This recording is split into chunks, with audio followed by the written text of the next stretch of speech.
G'day there guys, would be the first to die to anything but zombies in the middle of a zombie apocalypse here. It's your Aussie hubby Markee and welcome back to another episode of r/Am I the A-hole. Now if you love today's episode, don't forget to sit back, relax, chug a prawn on the barbie, and enjoy today's bloody good content.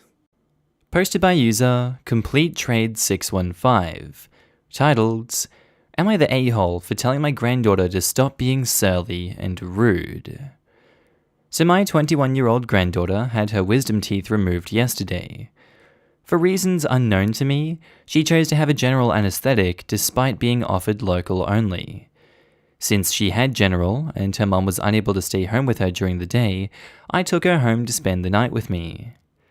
This morning, I fed her breakfast and sat at the table with her. I tried to engage her in conversation, and when she said, "I need to chew and my throat hurts, don't make me talk," I told her to stop being surly towards me. My husband believes I was too harsh with her and should have left her alone. I believe mealtime is social time, and one needs to be social anytime someone else wishes to socialize.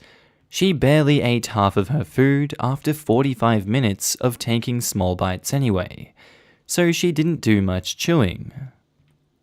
"Excuse me, Miss Granny, I'm gonna need you to lay off the gas here. She's just had surgery. She's been under general anesthetic. You know, surgery isn't the easiest thing to recover from, and everyone experiences recovery differently. Maybe you're a superstar and you never had to have surgery, or maybe you have had it and you recovered fast. But give her a break, she's obviously suffering a little bit. You suck for pushing her to do something that she doesn't want to do. Feel like you should have just recognized that. You're the a-hole." Yes, you're the a-hole. She literally just had surgery in her mouth, and you expect her to be cheery and chipper and willing to talk despite being in pain. Secondly, just because you wish to be social doesn't mean anyone is required to be social with you. Two things here bother me so fudging much. One, my grandma is that type of person, aka, I want to talk so you have to listen and talk. It's so annoying. I'm an extreme introvert and don't like talking. Also, my grandma is very blunt and rude. And two, when I got my wisdom teeth taken out, even with just local anesthetic, I could hardly eat for 2 weeks. Between the pain and the fact I could only open my jaw a few centimeters, I just couldn't. I'd sit at the table for an hour before I'd give up and just resort to not eating.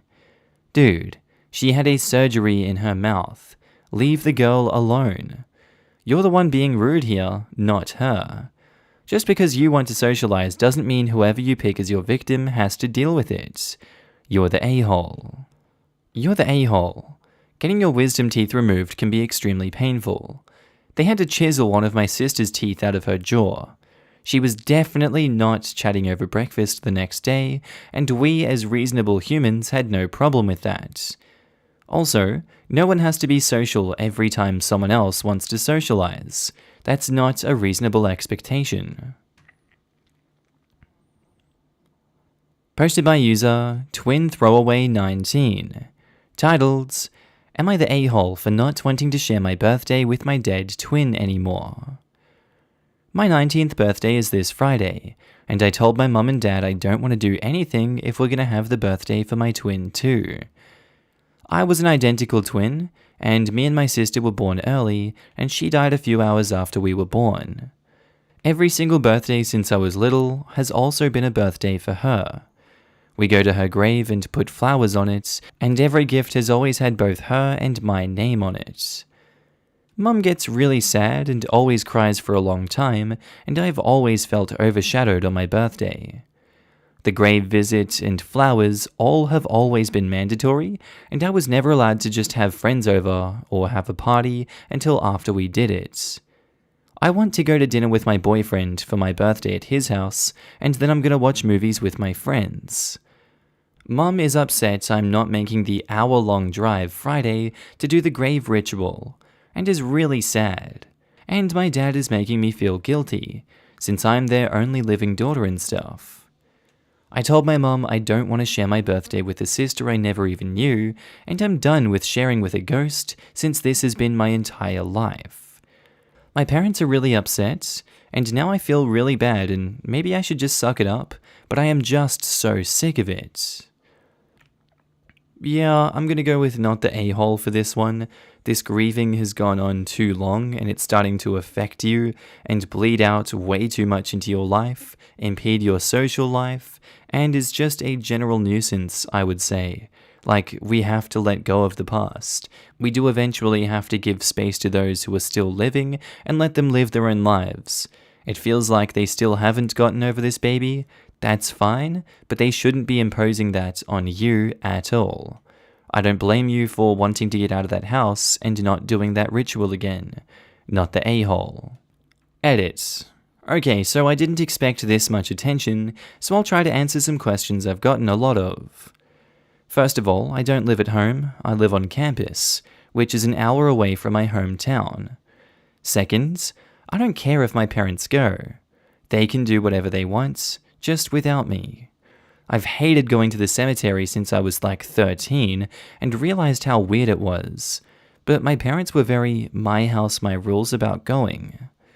I don't like standing over the grave of a dead baby just to pretend to feel sadder than I do. I know it's hard on my parents, but I just want to have a birthday without being guilted by them. My mum gets quiet and cries a little whenever my sister is brought up, and it's turned up to 100 on my birthday. She died the same days we were born. It sucks seeing her like that. I love my parents, but you can love someone and not like their choices too. Not the a-hole. Maybe I would look at this differently if you and your family had actually known your twin, but they basically died during birth. That is truly awful, but you never had any connection to them, so sharing a birthday with them is almost a bit morbid. Like, instead of having a fun day with activities you get to choose, you get to have a memorial instead. That's a bummer, and I can understand why you'd want it to stop. I know it must be hard on your mother, but maybe she should start respecting the feelings of her actual living child. I agree with this so much. I try to be understanding when it comes to grief. I never lost a child, so who am I to judge, but putting the dead baby's name on the living one's present? That's just weird. It sounds like the mum never processed her grief completely, and now she's not grieving, she's wallowing. That is not healthy for anyone. OP, you are not the a-hole, and I hope you have a very happy birthday. I also feel like the family could visit the grave any other day of the year. It's not like it has to be on the birth date. They are choosing to make every one of OP's birthdays a sad day for them instead of letting them enjoy it. That was my exact thought. They could celebrate the daughter they have on her birthday and memorialize the one they lost on the following day. Instead, they are choosing to prioritize the lost over the living. It's terribly unfair to OP. The one day, literally, that should be all about her is instead all about a ghost. Giving her gifts with the deceased baby's name on them makes OP a mere proxy. Go reclaim your birthday, OP. Find a way that makes you happy because you deserve that. Her parents should be celebrating the fact that OP survived, instead of mourning the one that sadly didn't make it. Not the a-hole? Your parents need to move on. I'm not saying they shouldn't still be sad on the day, but forcing you to share your birthday with a dead sister is unhealthy after 19 years. The most utterly unique thing on earth is one's grief. Your mother lost something unique, her own child. You did not. To force her grief to be shared at this point is selfish. You gave her 19 years. When do you start living and celebrating without including your sister? Miserable birthdays are a part of life. This year, you're going to be minimizing the misery of next year and the year after that. This year is probably going to suck on some level, since you are feeling guilt to the degree that you are posting here. But Fang Dang Dingo is right. What's here is forced. Who needs forced grief? Your mum should be mature enough to let you live your own life and not have your own grief validated in some way by your solidarity. You have your own grief, break free. Posted by user adold133. Titled, Am I the a-hole for not telling my wife the perfume I buy her is what my first wife wore? So I was previously married, but that marriage ended due to my wife's passing. In a lot of ways, I've still not come to terms with it, but I'm better now and have come a long way from where I was after it happened.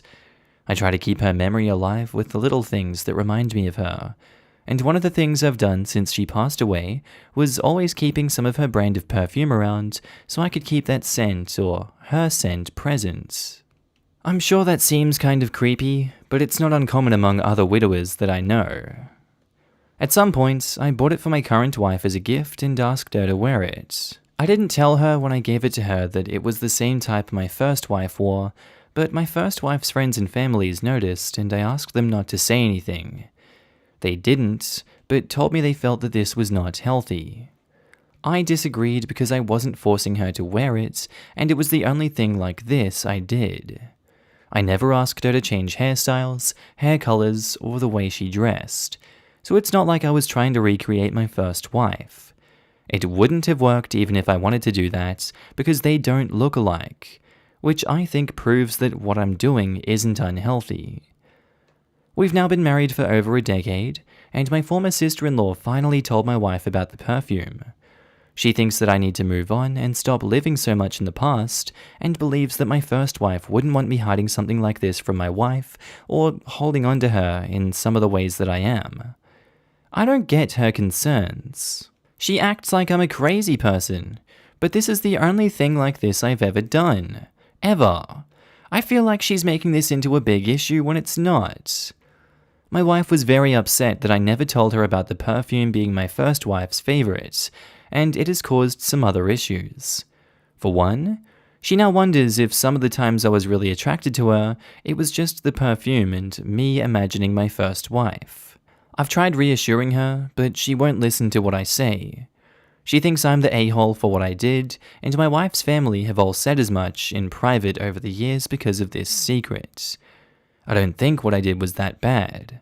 I didn't tell her, but I never forced her to wear it, and I haven't tried to change her. She knows I love her and our family, and I always thought of this as a harmless tool to help me deal with the past. I don't feel like an a-hole, but I'm not sure that I can judge myself fairly because I've done this for so long and justified it to myself over the years as a harmless thing that helped me process my feelings.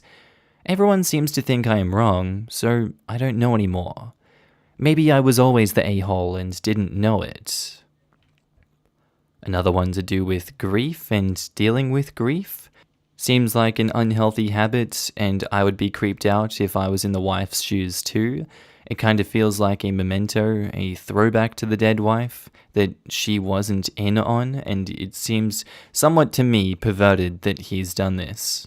I would feel that there is an element of perversion if it's my partner. Obviously, different people, different folks, different strokes. But for me personally, I'm creeped out. I feel like crawling out of my skin that he's done this.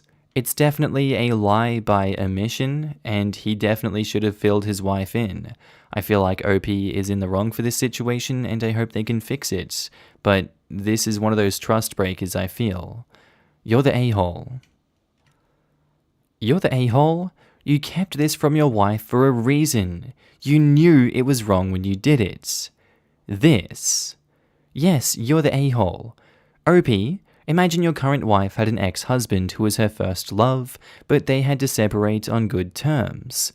Maybe because he had to move away, making the relationship long distance, and they could no longer carry on their marriage for whatever hypothetical reason. Then your current wife marries you and decides to ask you to wear the cologne of her first love because it's the one and only way it reminds her of her ex-husband. Would you not feel kind of weird and icky? Like she wants you for something else in her life that, in essence, isn't you. Especially if she didn't tell you it was his. That lack of information and secrecy feels, well, bad. You're the a-hole. Sorry to say it, but your wife should have been told why you gifted her the scent. If she chose to wear it, that's one thing, but you took away that agency because of your own needs. That's really not okay. If I were the wife, I would start wondering, did he get me that cute insert clothing because his first wife wore something like it? Did he suggest that baby name because it was the one his first wife dreamed of naming their future child? Did he, etc., etc. I'd be terrified of waking up one day and realizing that he was molding me into a replacement wife number 1, and I would immediately dispose of that perfume bottle. For sure. I'm afraid I would be disposing of the husband as well, because any trust I ever had for him would be gone. To have been deceived like that for as many years as he has done, it would be a deal breaker for me. I would literally have no problem if he had that scent somewhere that I was not aware of, and just every once in a while remember good memories because that's what we do. Sometimes things trigger a memory and we visit them. But to have unknowingly been made the instrument being used to visit those memories? No way. He didn't tell her because he knew it was not appropriate. Yup, you're the a-hole, and no, you never forced her to wear that perfume. But if you had told the truth, she would never wear the perfume in the first place. It doesn't matter that this is the only thing you did. This isn't a numbers game. You tricked your wife into wearing your deceased wife's perfume. That is incredibly weird and morbid. Listen to your wife. Listen to your friends and family. What you did was wrong and you need to take responsibility and acknowledge your wife's feelings in this. Posted by user Throwaway78,000. Titled, Would I be the a-hole if I gave my son a very similar name as my sister-in-law's dead son?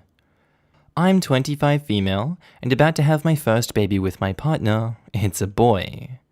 I've long wished to name my child a certain name. Let's say that it is Tom, after my grandfather who basically raised me when my parents dropped the ball. The thing is that my sister-in-law lost her baby 5 years ago. Let's say that he was named Thomas.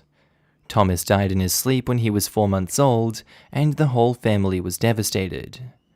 I know that his death still causes them very much pain, and I get that they don't want to be reminded of him dying all the time. So, I asked them if it was okay that I named my son Tom, since it's a similar name to their son. Me, my husband, sister-in-law, and her husband had a long and tearful conversation about it where they gave us their blessings. However, a couple of weeks later, I hear that she has been telling her mother and father that I'm being very selfish and inconsiderate, and that she couldn't believe that I was doing this to her.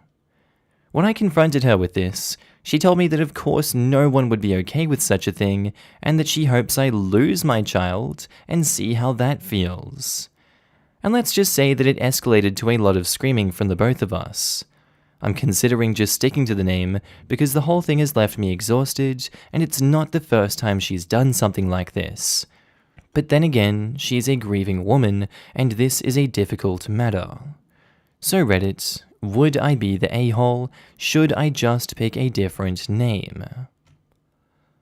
This one's a toss-up between no a-holes here and everyone sucks here, but I'm leaning on the everyone sucks here because there's been a lot of deliberate and intentional things said, especially the I hope you lose your child so you see how it feels part. And I guess the fact that you told them you were going to still name the baby when, you understood that it's going to hurt their feelings and your entire family is going to be like, it's kind of still weird you named the baby that when there was one that died at 4 months old. OP, do you not see how weird this is? I feel like, I don't know, something I'd turn my eyes to the side and be like, ooh, that's not right. I'm kind of judging you for that. Everyone has done wrong in this situation, and I don't know how you guys are going to fix this one if you ever do. Everyone sucks here. Everyone sucks here. If it was a long and tearful conversation, it means that you are asking them to do something that was really hard for them. I think it was really insensitive of you to even consider it, to be honest. Quote, she hopes I lose my child and see how that feels. If she literally said that, she hopes your baby dies. That's not okay. And OP replies, I do agree that I must have missed something, considering her reaction afterwards, but the tearful part of our conversation was, in my perspective, because we were talking about little Thomas, how much they missed him and how scary it is to be a parent. I asked if the name Tom would remind him too much of Thomas, but they said that babies always make them think of that, and that the name Tom wouldn't make it any better or worse. I asked if they were certain, and that I could give him another name, but they said it wasn't necessary. Most of the conversation was about their loss and how they dealt with it. Still, everyone sucks here. Any considerate person would know Tom, or any iteration of it, is off the table. Your sister-in-law will say whatever she wants in front of you and backstab you no matter what. A dead child is such a sensitive issue, and people go crazy over it. You really should have seen this coming. Right? My son was born still, and we named him Jameson. It would be beyond bizarre to me if any of our siblings asked if naming their son James was okay. There are an infinite amount of names in the world. As far as the sister-in-law saying what she said in their fight, grief isn't an excuse to say something like that. However, I'd be interested to hear the actual argument and what was said both ways. You're the a-hole. Pick another name. Tom is a nickname of Thomas in your example. Of course it would be painful for the parents of your late nephew. You have the option of choosing another name to honor your grandfather, so why not use your grandfather's middle name or surname in your baby's name? For example, if the grandfather was Tom Adam Harris, then you can do Adam or Harris as a first name. Why is this not an everyone sucks here for her saying that she hopes her baby dies? Are we just glossing over it? Because that's not what OP is asking. The question is about the name. The judgment isn't how we feel about the sister, but about the topic. She lashed out, yes, but OP is the a-hole if she uses basically the same name as her sister's deceased child.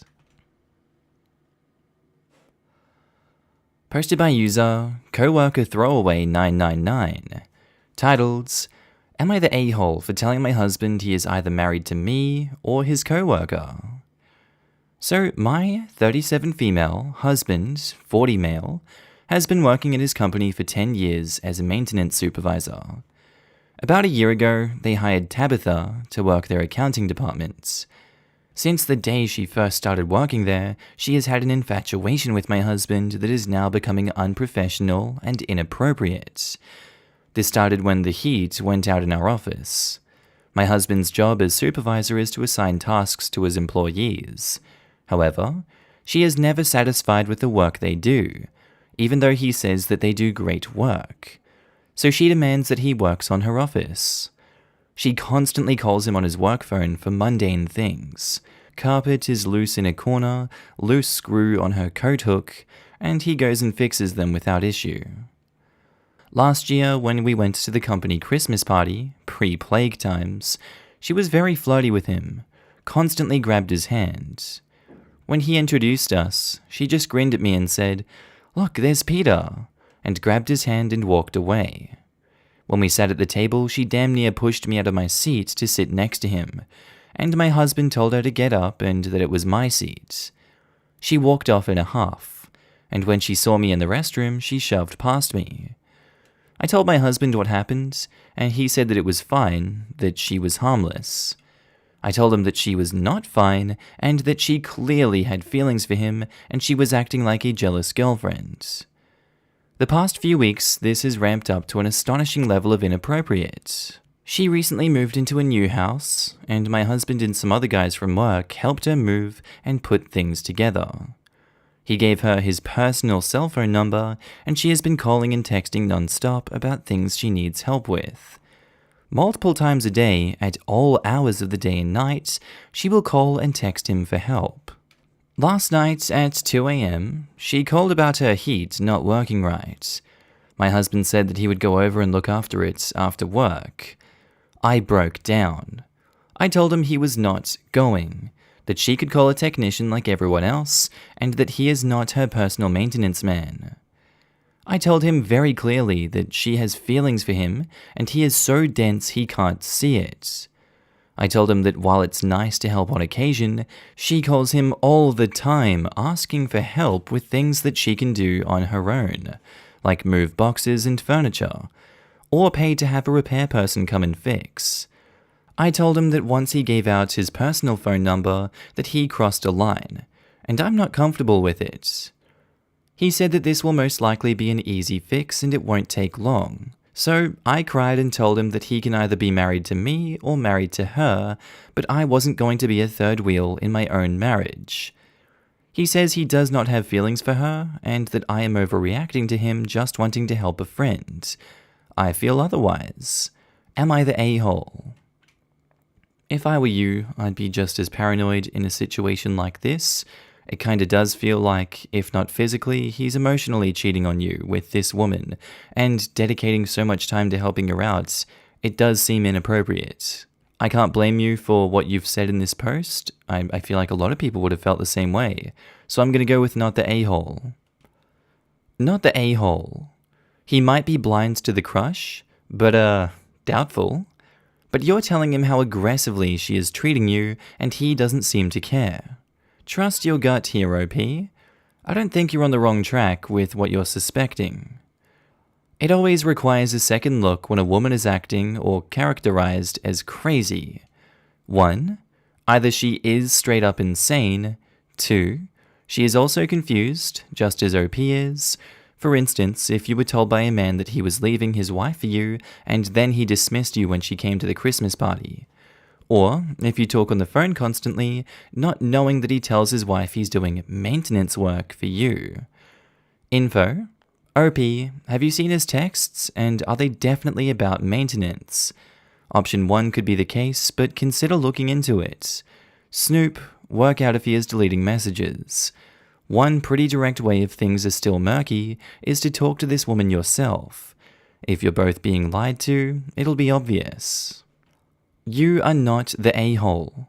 Hubs, on the other hand, is a grade A dyed-in-the-wool jackhole. Any man who invalidates his wife's concerns over behavior this blatant is either banging side chick or is at a bare minimum enjoying the attention, but doesn't want to admit he's enjoying it.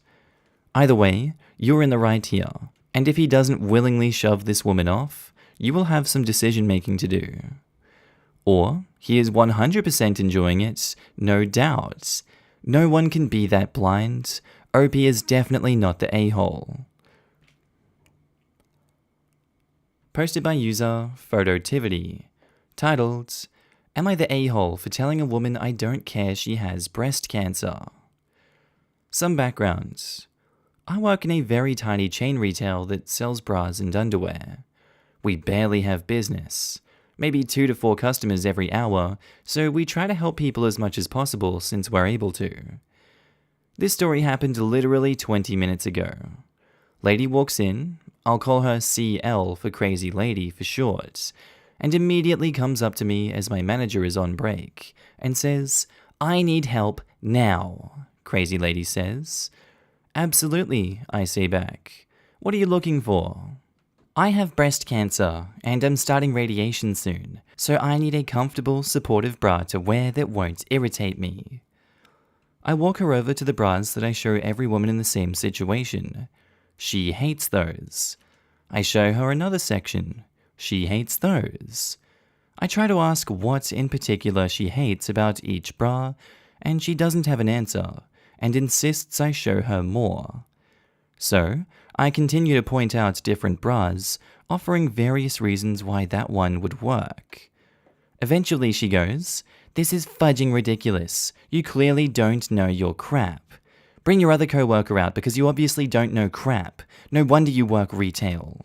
I immediately started laughing, but blurt out, Excuse me, in between giggles. She then gets angry and says, Oh, so now you're laughing at me because I have breast cancer? Real nice. At this point, my manager comes out and CL proceeds to say how I refused to help that customer and I laughed in her face and that I made fun of her for having breast cancer. CL then makes the difficult decision to tell the manager I should be fired. Oh, so sad. And of course, she wants a discount. My manager, not wanting a scene, goes to the back to grab a 10% coupon code just to appease the situation. In the meantime, Crazy Lady looks at me all smug and goes, I really hope you can survive in this world without asking $10 an hour. So here is where I may have been the a-hole. I go, You really think I give an F about this job? I work here once a week on the weekend to help my manager while I have my full-time Monday to Friday job. Working here to help ape craps like you who have no respect for others is the least of my worries. Have breast cancer all you want. You're going to die a stuck-up tramp one way or another if you keep treating people like this. Crazy lady instantly starts crying and runs out of the store after telling me she's calling corporate. My manager walks out, asks where Crazy Lady went, and I tell her everything. She knows I work to help her out and that I give no craps about the store, so she understands. But then says I was way too harsh on her and will have to look into this now. So, am I the a-hole?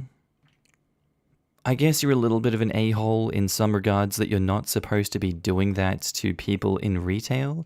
It does not reflect well on you as a person, your job, and you are, supporting a business. Calling someone a stuck-up tramp is kind of trashy. Saying have breast cancer all you want, kind of trashy. Yes, she did you wrong, but you didn't have to go that far. And she's obviously a piece of dirt for saying what she said. There's no excuses for that. I think both of you are just being bratty in this situation, and I think you need to take a chill pill. Everyone sucks here. Everyone sucks here. The customer is not always right. We know this. She was horrible, and she'll likely always be horrible. One interaction will not change that. But it sounds like you have self-awareness, and you didn't have to stoop to her level.